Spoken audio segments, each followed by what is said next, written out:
So here's how you can use auto layout in Figma in the best way. It's quite easy and simple to do, but make sure you watch the full video so you don't miss out on any important steps.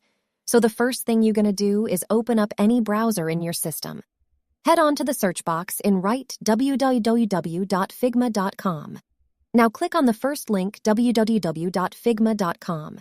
Here is the top right corner on Login. If you have created an account, then log in. Otherwise, create an account, enter your email and password here to click on Login. Then your Figma page will open. After that, you have to click on the design file. Then your Figma blank page will open where you can design as you wish. After that, we will learn how to use auto layout in Figma. First of all, we write 3 texts. After that, one will be named text 1. Then the second will be named text 2. Third will be named text 3. After that, selecting all of them, right-click and click on the Add Auto Layout option.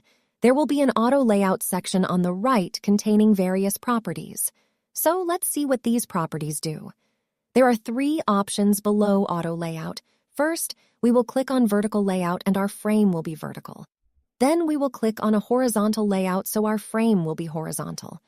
After that, we will adjust our frame by clicking on the wrap so its text will also adjust itself. Then below that, there will be an option of horizontal gap between items so we can increase or decrease the gap between the item. After that, below that is the horizontal padding option, which allows us to increase or decrease the padding of our frame.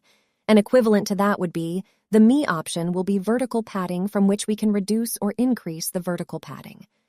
Then above this is the Align option. We can adjust our item forward, back, up, or down anywhere. That was the basic of the layout. Now let's learn about its advanced settings. Here there are 3 dots in Auto Layout section.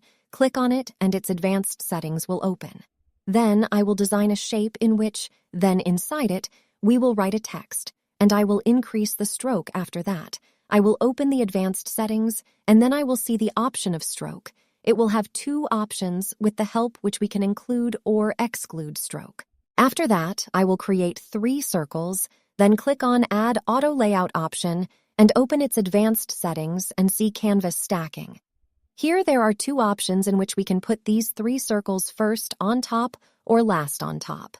Then we'll go back to our text frame and open the advanced settings and look at the last option, Align Text Baseline. This allows us to align our text to the baseline. So these are the properties of auto layout, with the help of which we can quickly design anything.